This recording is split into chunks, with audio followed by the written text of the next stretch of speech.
Добрый вечер, мои уважаемые подписчики, зрители моего канала и мои друзья. Сегодня с вами я, Мама Гуля. Я хочу вам сообщить о новости, о плохом новости.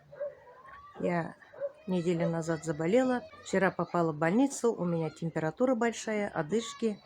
Инфекционные меня положили, держали ночью, прокапали, сбили температуру. У меня 5 дней температура не спадает. Я не знаю. Брали у меня мазок. Всю ночь дали мне кислород. Сейчас я вышла на прогулки, потому что хочется свежего воздуха. Оделась я тепло.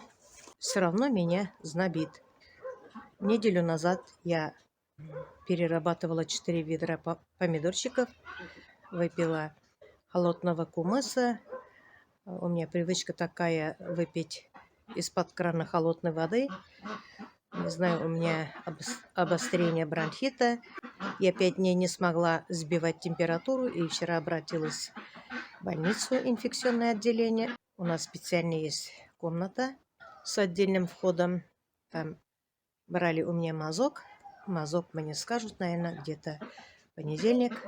Завтра меня повезут в ковид-центр. Накота. Что скажет там? Поэтому, мои хорошие, вы меня не теряйте. Если у меня все хорошо, меня домой отпустят. Если что-то, поражение в легких, значит, меня оставят. Я не знаю, это, наверное, надолго.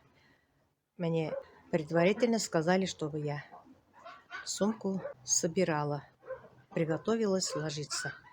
В прошлый раз тоже так же было, но у меня легкие были не пораженные, поэтому меня отправили домой. Я тоже жду, надеюсь, что у меня не ковид. Ну, на этом я свой влог заканчиваю. Всем пока-пока. До следующих встреч. Меня не теряйте.